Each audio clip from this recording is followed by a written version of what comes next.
Hello.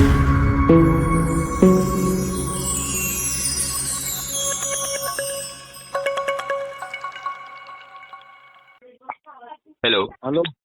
साहेब नमस्कार. कबीर शेख बोलतो Indian times news मधून. नमस्कार. नमस्कार. बोला. साहेब, महानगरपालिका निवडणुकीचा निकाल परवा लागलेला आहे. त्यामध्ये MIM all India Majlis Ittehadul Muslimeen अर्थात एमआयएम पक्ष जे आहे 2 नंबरचा पक्ष झालेला आहे. जसं आपण नेहमीच सांगत होता पत्रकार परिषदमध्ये किंवा पत्रकारांना जे आपण सांगत होता की यावेळेस एमआयएम जे आहे 2 नंबरचा पक्ष असणार आहे. काय सांगाल साहेब त्याबाबत? मी सांगितलं ते झालं, बरोबर झालं सर. 2 नंबर पक्ष ठरवलं, 2 नंबर पक्ष ठरलेला आहे. ऑल इंडियामध्ये इत्तेहादुल मुस्लिमीन महानगरपालिकेत आता तुम्हाला दाखवून देईल.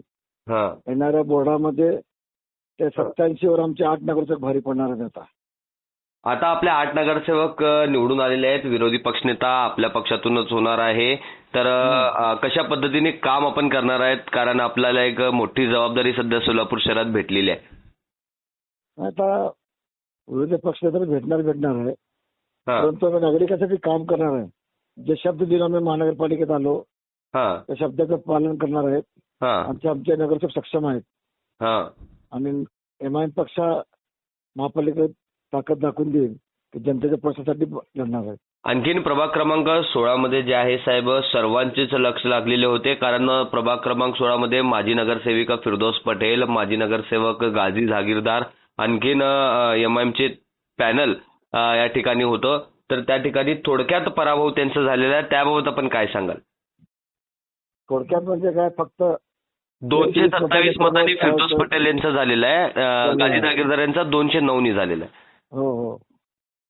काय सांगाल? आमच्याच लोकांनी केलेला प्रभाव आहे. ते म्हणतात ना, मीर जाफर मीर सादिक अशा लोकांनी मिळून काम केलेलं आहे. परंतु हिंदू समाजाने चांगलं मतदान आम्हाला दिलेलं आहे. इतर समाजाला आम्ही चांगलं मतदान दिलेलं आहे. परंतु हे हारजीत होत राहणारच आहे आणि एमआय पक्षात ते काय फरक पडणार नाही.